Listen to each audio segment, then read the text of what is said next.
Hey, hi guys. You can see here how a 9 feet machine is converted to a 12 feet machine.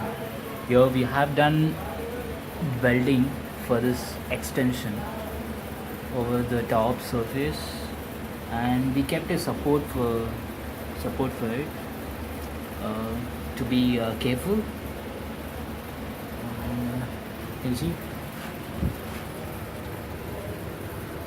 can see this welding what we have done inside to it to fix it, and we adjusted the level of taper.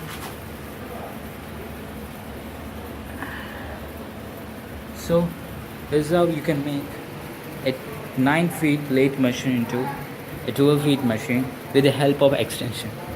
So if you are going for a 12 feet machine, so you can do this. Actually really works out, but you need to set perfect surface for this.